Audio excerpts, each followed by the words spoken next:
Hi friends, welcome back to A life style. இன்றைக்கி இந்த வீடியோவில் நம்ம பார்க்க போகிறது ஒரு செமி கிரேவி ரெசிபி தான் பார்க்க போகிறோம்.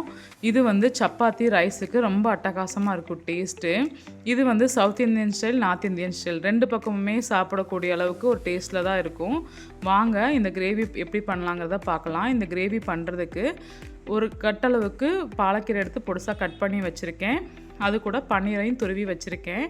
இப்போ அடுப்பில் கடாய் வச்சு கடாய் சூடானோன்னா எண்ணெய் சேர்த்துட்டு, எண்ணெய் சூடானோன்னா 1 டீஸ்பூன் அளவுக்கு சோம்பு, 1 டேபிள் ஸ்பூன் அளவுக்கு பூண்டு, 1 டேபிள் ஸ்பூன் அளவுக்கு பச்சை மிளகா ரெண்டையும் சேர்ந்து பொரிய விடுங்க. அது பொரிஞ்சு வந்த உடனே 2 மீடியம் சைஸ் வெங்காயம், பெரிய வெங்காயம் எடுத்து சாப்பரில் போட்டு சாப் பண்ணி வச்சுருக்கேன். அதையும் சாப் பண்ணி சேர்த்துட்டு நல்லா மிக்ஸ் பண்ணி விடுங்க வெங்காயத்தை. வெங்காயம் நல்லா வதங்கி வரட்டும். வதங்கி வந்ததுக்கப்புறமா அது கூட 2 பெரிய சைஸ் தக்காளி கட் பண்ணி வச்சுருக்கேன், அதையும் சேர்த்துக்கலாம். இப்போ வெங்காயம் தக்காளி ரெண்டையுமே நல்லா வதக்கி விடுங்க. தக்காளி நல்லா மசிஞ்சு வரணும், அது வரைக்கும் நம்ம வதக்கலாம். பாருங்கள், தக்காளி நல்லா மசிஞ்சு வந்துருச்சா? இந்த ஸ்டேஜில் இந்த கிரேவிக்கு தேவையான மசால் சேர்த்துக்கலாம். மசால்னு சொன்னோன்னா கரம் மசாலா அது இதுன்னு கிடையாது. வெறும் மஞ்சள் தூள் 1/4 டீஸ்பூன் அளவுக்கு மஞ்சள் தூள், 2 டீஸ்பூன் அளவுக்கு தனியாத்தூள் சேர்த்துருக்கேன், 3 டீஸ்பூன் அளவுக்கு மிளகாய் தூள். இந்த 3 மசால் மட்டும் போதும், வேறு எதுவுமே தேவையில்லை.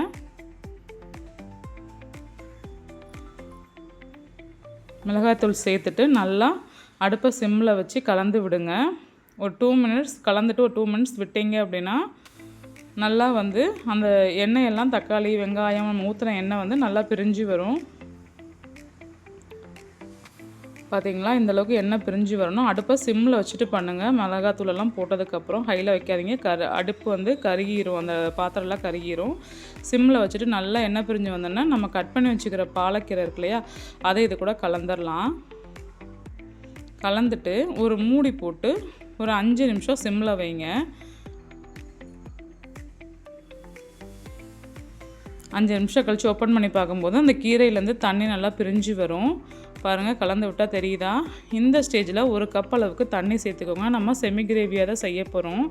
நான் இந்த இடத்துல தண்ணி சேர்க்க மறந்துட்டதுனால கடைசி லெவலில் சேர்த்துருப்பேன். இப்போது நல்லா கீரை வெந்துருச்சு. இந்த ஸ்டேஜில் துருவி வச்ச பன்னீரையும் இது கூட நம்ம சேர்த்துக்கலாம்.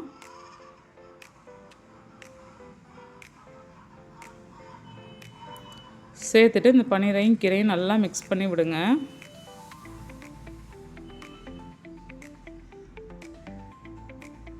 மிக்ஸ் பண்ணிவிட்டு இப்போ இந்த டிஷ்ஷுக்கு தேவையான அளவுக்கு உப்பு சேர்த்துக்கலாம். சேர்த்துட்டு இந்த ஸ்டேஜில் நான் தண்ணி சேர்த்துருக்கேன். நீங்கள் கீரை வெந்து வந்திருக்கும் இல்லையா, அந்த ஸ்டேஜ்லேயே தண்ணி சேர்த்துக்கோங்க. ஏன்னா நம்மளுக்கு இது கிரேவி கன்சிஸ்டன்சிக்கு வேணும், அதனால் நீங்கள் அங்கே சேர்த்துக்கோங்க. நான் மறந்துட்டதுனால இப்போ இந்த இடத்துல சேர்த்துருக்கேன். தண்ணி சேர்த்துட்டு நல்லா மிக்ஸ் பண்ணுங்கள். மிக்ஸ் பண்ணிவிட்டு அடுப்பை ஹை ஃப்ளேமில் வச்சு ஒரு 5 நிமிஷம் நல்லா கொதிக்க விட்டிங்கன்னா, தளன்னு கொதித்து வந்தது அப்படின்னா இந்த கிரேவி ரெடி ஆயிரும்.